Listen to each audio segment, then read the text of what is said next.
Welcome back to my channel खवेज कट्टा. मी शिल्पा. आजच्या रेसिपीमध्ये आपण अशीच एक कोस्टल रेसिपी घेऊन आलेलो आहोत, ती म्हणजे प्रॉन्स सुक्का. आणि आपण हे मँगलोरियन पद्धतीने बनवतोय. नेहमीच आपण प्रॉन्सचं तिखलं, प्रॉन्सचं कालवण, फ्राय प्रॉन्स खात असतो. आज काहीतरी वेगळं तुम्हाला स्टार्टरसाठी पण ही डिश खूप चांगली होते. फक्त स्टार्टर करताना याचा जो मसाला असतो तो खूप ड्राय करावा लागतो. हे असंही गार झालं की ड्रायच होतं, ते चवीला अप्रतिम लागतं. तर तुम्ही रेसिपी कशी करायची हा व्हिडिओ संपूर्ण पहा आणि आवडल्यास तुमच्या कॉमेंट्स द्यायला विसरू नका. मँगलोरियन प्रॉन्स सुक्का बघणार आहोत. थोड्याफार प्रमाणात कोकणात जसं बनवतात किंवा पुढे गोव्यात जसं बनवतात ही सेमच असते, कारण आपलं खोबरं हे मूळ स्टेपल आहे. याच्यामध्ये चिंच, सुक्या मिरच्या हे यातलं कॉमन साहित्य आहे.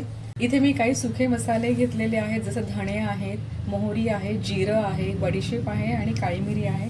यांना आपण ड्राय रोस्ट करणार आहोत आणि त्यांना मिरची बरोबर वाटून घेणार आहोत. मिरच्यांना सुद्धा आपण ड्राय रोस्ट करणार आहोत. बेसिकली इथे मी काश्मीरी मिरची घेतलेली आहे. तुम्हाला तिखट जास्त हवं असेल तर तुम्ही बेडगी घेऊ शकता, मद्रासी घेऊ शकता. चिंच घेतलेली आहे, खोबरं आहे, खोबरं खाऊन पण घेऊ शकता, पण मिक्सर ग्राइंडरला लावायचंच आहे म्हणून मी तुकडे घेतलेले आहे. बारीक चिरलेला कांदा, टोमॅटो, लसणाचे पाकळ्या, आलं, कोथिंबीर वरून घालायची आणि कढीपत्ता आपण भरपूर घालतो, कारण दूरच्या दिशेने तुम्ही गेलात तर तुम्हाला जेवणामध्ये कढीपत्ता सगळ्यात आढळतो. त्याप्रमाणे मी कढीपत्ता घेतलेला आहे. जरी आपण कोकोनट ऑइलमध्ये करणार आहोत, कारण त्यांचं कुकिंग मेजॉरिटी हे कोकोनट ऑइलमध्ये असतं. खोबऱ्याचं तेल वापरणार आहोत, जे प्युअर कोकोनट ऑइल आहे. तुम्ही पण हे वापरलं तर ह्या रेसिपीला अजून चांगली चव येईल. इथे मी कोलंबी जी आहे ती धुवून घेतलेली आहे, डिवॅन केलेली आहे आणि धुवून स्वच्छ मीठ लावून ठेवलेली आहे. तर ह्याला मीठ लागलेलं आहे, लक्षात असू द्या. चिंच जी आपण घेतलेली आहे त्याला थोड्या पाण्यात भिजवलं आहे, कारण जर चिंच खूप ड्राय असेल तर त्याला भिजवा. ती जर सॉफ्ट असेल, नरम असेल तर तिला नुसतं आपण मिक्सरमध्ये वाटताना टाकलं तरीही चालेल. पॅन तापत ठेवलेला आहे आणि यात आपण जे कोकोनट ऑइल आपण मगाशी दाखवलं होतं ते यात घालायचे. अगदी मी 1 चमचाच घातले, जास्त नाही घालायचे. तुम्ही याला ड्राय रोस्ट पण करू शकता, गरज नाही की याच्यातच घातलं पाहिजे. आणि आपण हे सगळे जे मसाले आहेत हे याच्यात घालायचे.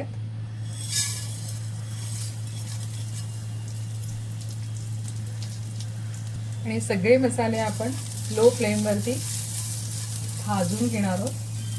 तर थोडे भाजत आले की मग याच्यामध्ये आपण लाल मिरच्या ज्या घेतल्या त्या सुक्या त्या आपण घालायच्या.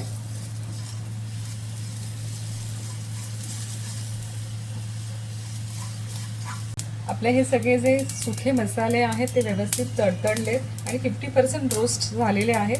त्याच्यातच मी आता ह्या ज्या आपल्या सुक्या मिरच्या आहेत त्या घालते आणि थोडासा कढीपत्ता आहे तो आपण यात घालायचा. मिरच्या चांगला भाजला जातोय आणि मिरच्या पण कुरकुरीत झाल्या पाहिजे, तर त्या जेव्हा मिक्सर ग्राइंडरमध्ये वाटल्या जातात तेव्हा त्या मसाल्याला अजून चांगली टेस्ट येते.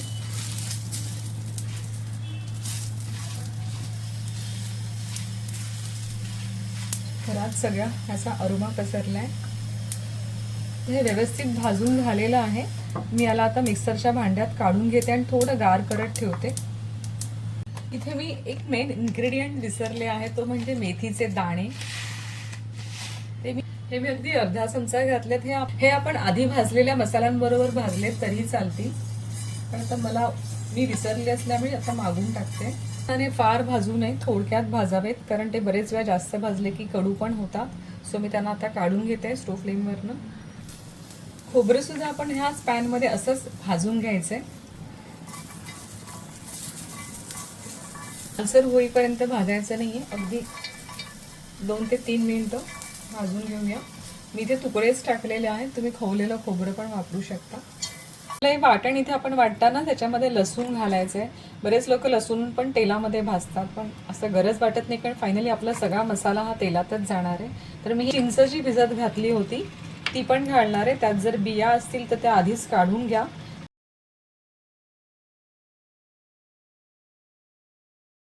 आणि आपण आता हे सगळं वाटून घ्यायचंय. इथे आपण थोडं खोबरेल तेल जे आहे ते यात घातलंय पॅनमध्ये, बघू शकता. इथे मी अगदी आम्हाला 2 छोटे चमचे घातले आणि त्यात आपला जो कढीपत्ता आहे तो आपण घालणार आहोत. घालायचा.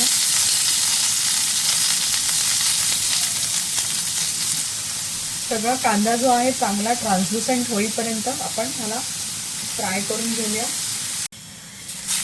आपला कांदा पण व्यवस्थित परतून झालेला आहे. त्यात मी आता टोमॅटो घालणार आहे.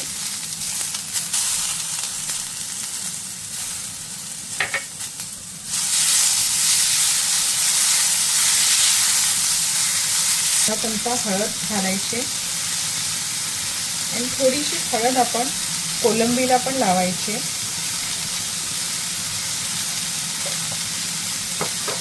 यात थोडं आपण मीठ पण घालणार आहोत, पण आपण कोलंबीला मीठ लावलंय हे लक्षात ठेवून याला मीठ घालायचंय.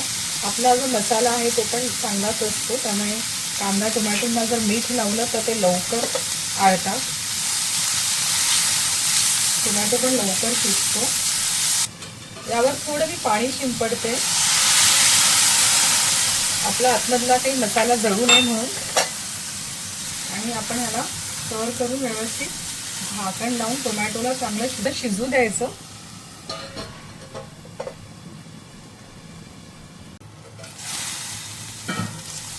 आपला कांदा आणि टोमॅटो व्यवस्थित शिजून तयार आहे. आता आपण आपले जे कोलंबी जे आहे त्याच्यात घालायचे. याला मी हळद लावली आणि मीठ पण लावलेलं आहे.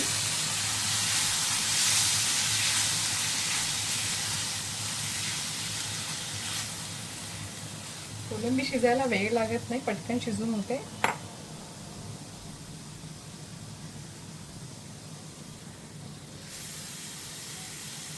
तिला 1 ते 2 मिनिटं फक्त आपण पॅनवर असंच